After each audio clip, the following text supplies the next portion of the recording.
Hello student, very good morning. Myself Rakesh Gangi. Here I present to teach you a tech session for BCom SEM 3 and BBA SEM 5.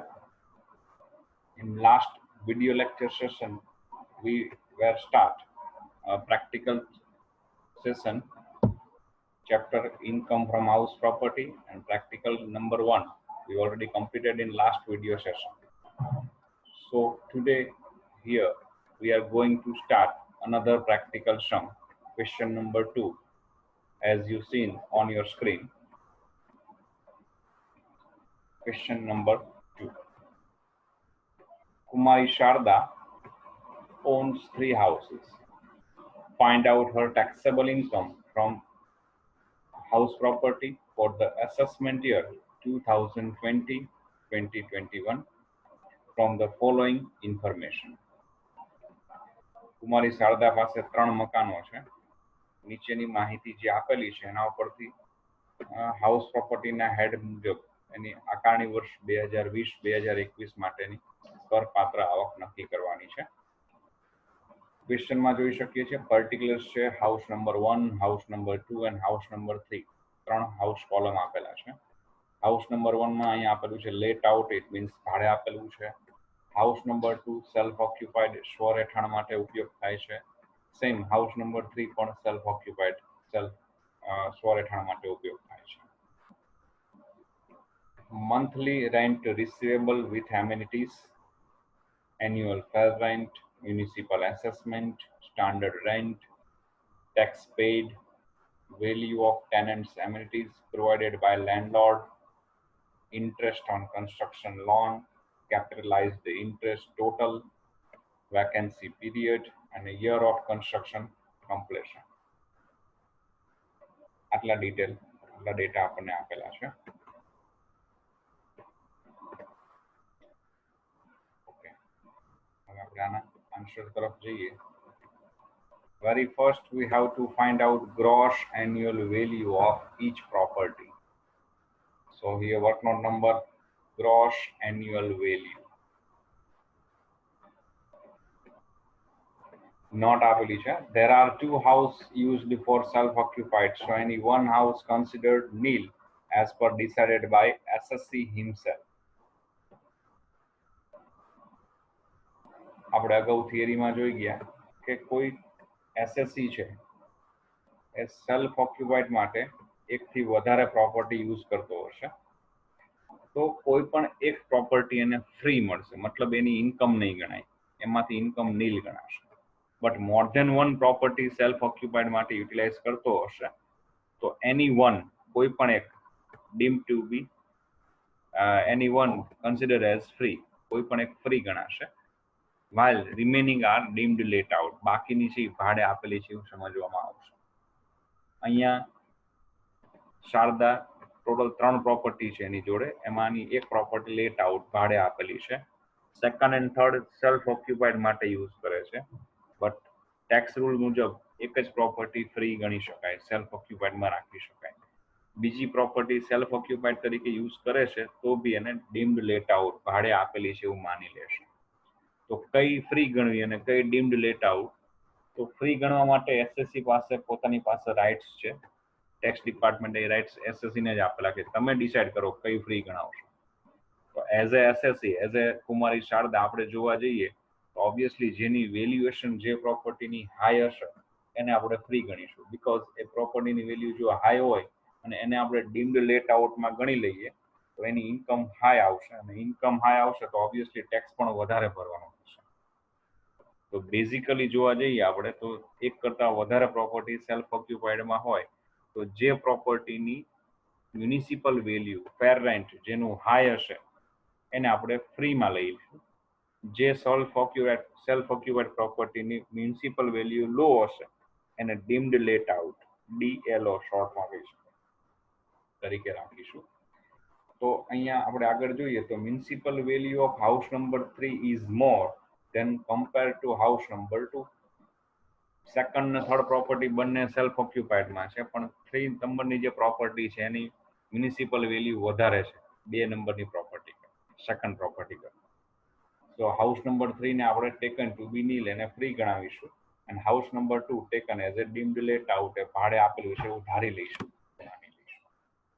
Okay, હવે દરેક પ્રોપર્ટીની gross annual value decide કરીએ. Very first house 1 જે actually late out છે, ખરેખર ભાડે આપેલું છે. એમાં સ્ટેપ 1, તો સ્ટેપ 1 છે municipal value or fair rent, which one is higher. તો તમે જોઈ શકો છો હાઉસ નંબર 1 જે છે એ હાઉસ નંબર 1 ની મ્યુનિસિપલ વેલ્યુ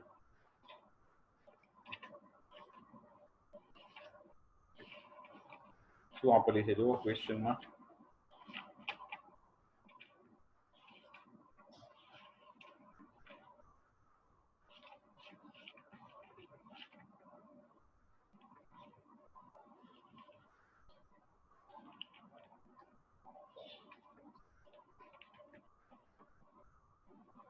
તો હાઉસ 1 ની મ્યુનિસિપલ વેલ્યુ છે 30,000, સ્ક્વેર રેન્ટ છે 24.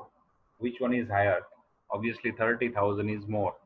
Now the same value compare with standard rent. જો આપેલું હોય તો હાઉસ 1 ની સ્ટાન્ડર્ડ રેન્ટ ની પણ વેલ્યુ આપેલી છે 25,000. now which one is lower?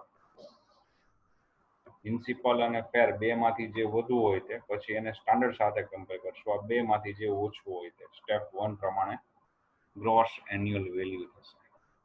Step 2. Step 2 is applicable on those houses or houses which is or are actually let out. Step 2 એવા જ મકાનોમાં લાગુ પડશે કે જે મકાન કે મકાનો, જે પ્રોપર્ટી કે પ્રોપર્ટીઓ ભાડે આપેલી હોય ખરેખર. એટલે કે ડીમ્ડ લેટ આઉટમાં સ્ટેપ 2 લાગુ ન પડે. ટેકન ટુ બી ટુ નીલમાં તો કંઈ ગણવાનું જ ન આવે. જે ખરેખર ભાડે આપેલી છે ત્યાં જ સ્ટેપ 2, 3, 4 આવશે. ઓકે, આ તો એકચ્યુઅલી લેટ આઉટ પ્રોપર્ટી છે હાઉસ 1, તો ત્યાં સ્ટેપ 2 એપ્લાય કરીએ. તો સ્ટેપ 2 માટે સૌથી પહેલા તમે જે એન્યુઅલ રેન્ટ નક્કી કરેલું હશે, ભાડું જે વાર્ષિક નક્કી કરેલું હોય તે લખશું. તો એન્યુઅલ વેલ્યુ પ્રોપર્ટીની આપણે નક્કી કરેલી છે 30,000 વિથ એમિનિટીઝ. સુવિધા સહિત એ મકાનનું ભાડું આપણે 30,000 રૂપિયા નક્કી કરેલું છે.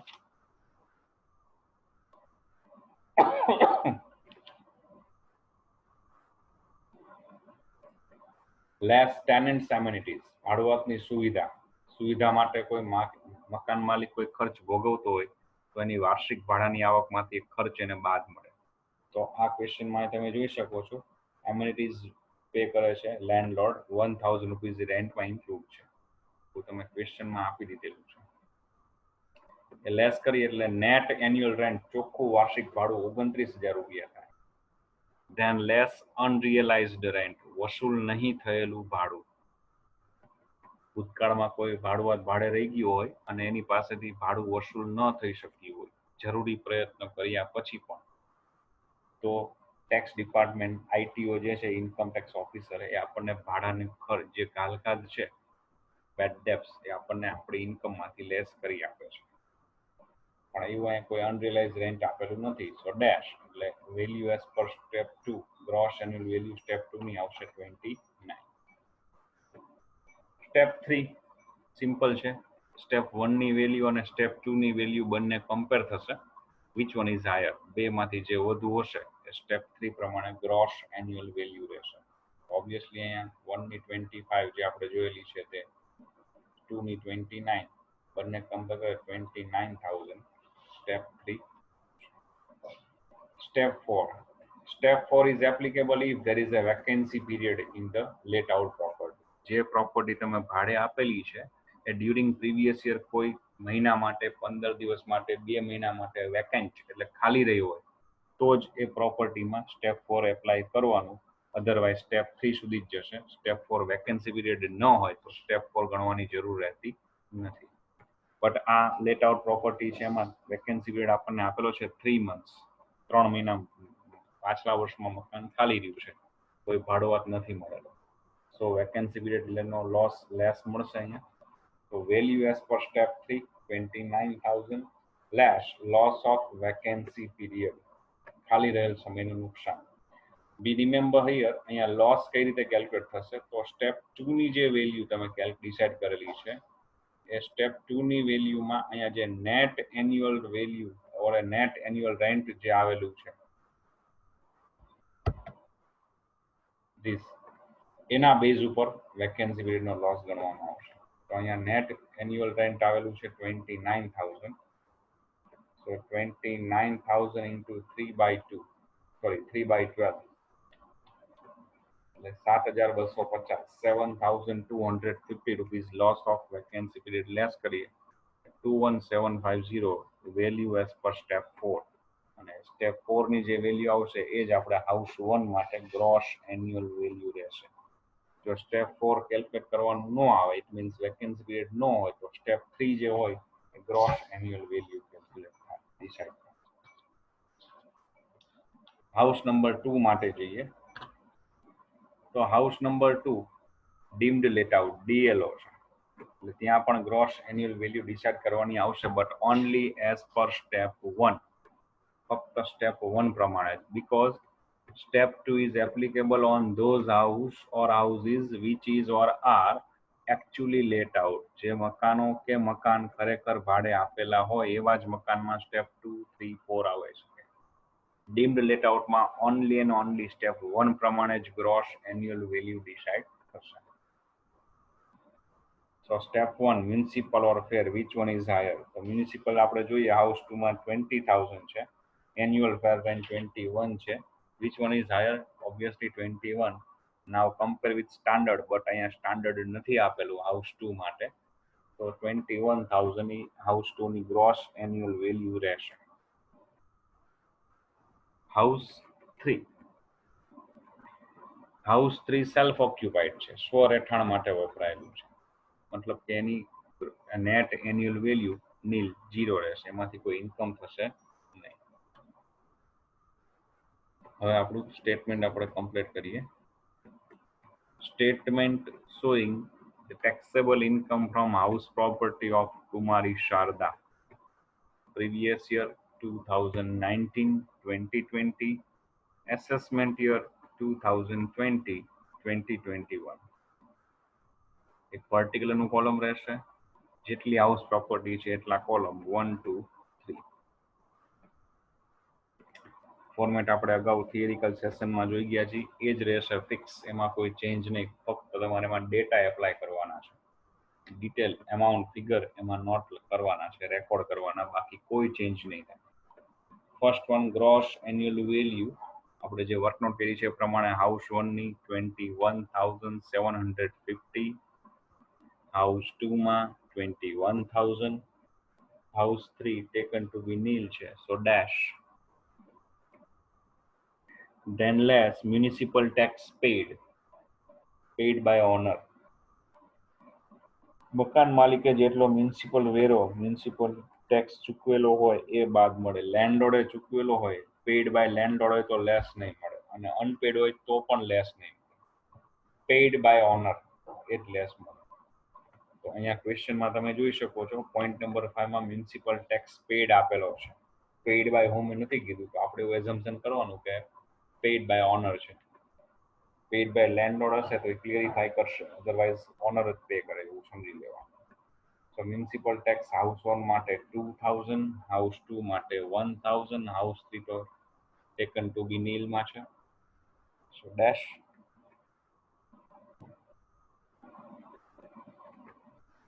ગ્રોસ એન્યુઅલ વેલ્યુ માંથી મ્યુનિસિપલ ટેક્સ લેસ કરીએ તો બેલેન્સ ફિગર જે મળશે એને નેટ એન્યુઅલ વેલ્યુ કહીશું.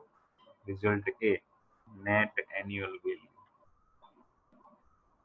Now calculate specific deductions, વિશિષ્ટ કપાતો.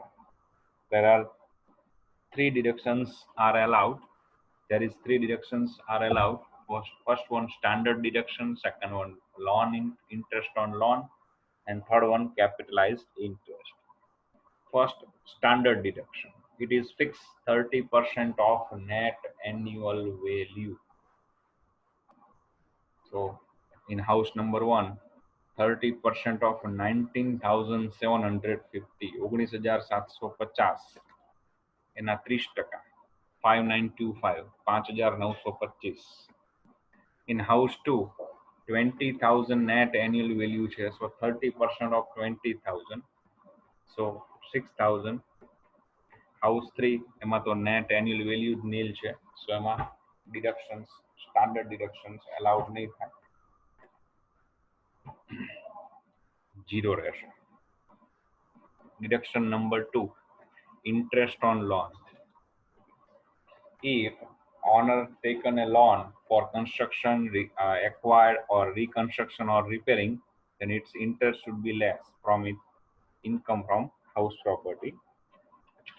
Here, interest on construction loan is given in house number 1 is 15,000, in house number 2 is 7,000, and in house number 3 it is 4,000.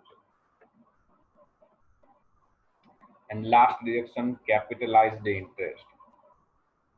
This interest is interest during the period loan taken to construction completion period. Loan લીધા તારીખથી બાંધકામ પૂરું થયા તારીખ સમય દરમિયાનનું જે વ્યાજ છે એ કેપિટલાઇઝડ ઇન્ટરેસ્ટ એટલે કે મૂડીકૃત વ્યાજ ગણાય છે. જે ટોટલ ઇન્ટરેસ્ટ પે કરેલું હોય સમય દરમિયાન એને ટોટલ 5 ઇક્વલ ઇન્સ્ટોલમેન્ટમાં લેસ મળે છે. સો અહીંયા આપણને ટોટલ કેપિટલાઇઝડ ઇન્ટરેસ્ટ આપેલું છે, બટ એનું કન્સ્ટ્રક્શન પીરિયડ જે આપેલો છે કમ્પ્લેશન પીરિયડ ત્યાંથી 5 years કેલ્ક્યુલેટ કરો એમાં તમારું પ્રીવિયસ યર 1920 ધીસ કન્સિડર થવું જોઈએ, તો જ તમને 5th પાર્ટ લેસ મળે, અધરવાઇઝ નહીં. ફોર એક્ઝામ્પલ હાઉસ નંબર 1 નું કન્સ્ટ્રક્શન કમ્પ્લેશન પીરિયડ તમને જુઓ ક્વેશ્ચનમાં તો શું આપેલો છે, તો હાઉસ નંબર 1 માં 1718 1718 આપેલો છે.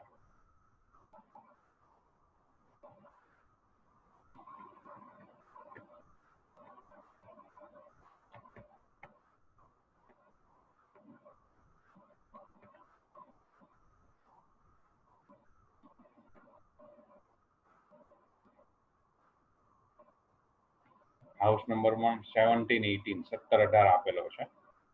ઓકે, તો 1718 થી 5 વર્ષ ગણીએ 1718 1718 1819 1920 2021 21 22 ઇટ મીન્સ આપણું 1920 અંદર આવી જાય છે, તો 5000 નો 1/5 1000 લેસ મળશે. સેકન્ડ પ્રોપર્ટી આપણે જોઈએ તો કમ્પ્લીટ કરેલી છે 1516 માં 1516 માં, તો 1516 16 17 17 18 18 19 19 20 આ 5th યર છે એનું કન્સ્ટ્રક્શન કમ્પ્લેશનનું, તો એમાં બી લેસ મળશે 500 રૂપીસ 2500 ટોટલ ઇન્ટરેસ્ટ આપેલું છે એના 5th પાર્ટ 500. લાસ્ટ પ્રોપર્ટી છે એ 1617 માં કન્સ્ટ્રક્શન કમ્પ્લેશન 1617 માં 1617 1718 1819 1920 અને 2021 આ 5 વર્ષમાં બાદ મળે. અત્યારે આપણું 1920 પ્રીવિયસ યર છે, ચોથું વર્ષ કન્સ્ટ્રક્શન કમ્પ્લેશન ને થયું છે. ઓકે, ઓબ્વિયસલી લેસ મળશે જ. ટોટલ ઇન્ટરેસ્ટ 5000 છે, 5000 ના 1/5 એટલે કે 1000 લેસ. હવે ડિડક્શન્સ નો ટોટલ કરીએ તો હાઉસ 1 માં 5925 પ્લસ 15000 પ્લસ 1000 ટોટલ આવશે 21925. House 2 6000 plus 7000 plus 500 total 13,500. House 3 nil 4,000 1,000 total 5,000. Total deduction ને આપણે રિઝલ્ટ B આપીશું. Now taxable income from house property is equal to A minus B, એટલે કે net annual value છે આ વેલ્યુ એમાંથી ટોટલ ડિડક્શન્સ એટલે કે આ એમાઉન્ટ લેસ કરીએ.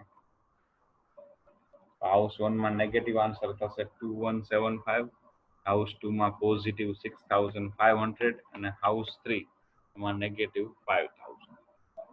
ઓવરઓલ શું થશે તો total taxable income from house property is equal to 2175 negative plus 6500 minus 5000 negative છે એટલે માઇનસ. ઓવરઓલ લોસ આવશે 675 ₹675 લોસ આવશે. ઓકે, આ ફોર્મેટ ફિક્સ છે, આ ફોર્મેટ પ્રમાણે જ તમારે કેલ્ક્યુલેશન કરવામાં આવશે. આ ફોર્મેટ સિવાયનો કોઈ જ ડેટા ક્વેશ્ચનમાં આપેલો હોય તો પણ ઇમ્પોર્ટન્ટ નથી, બી રિમેમ્બર.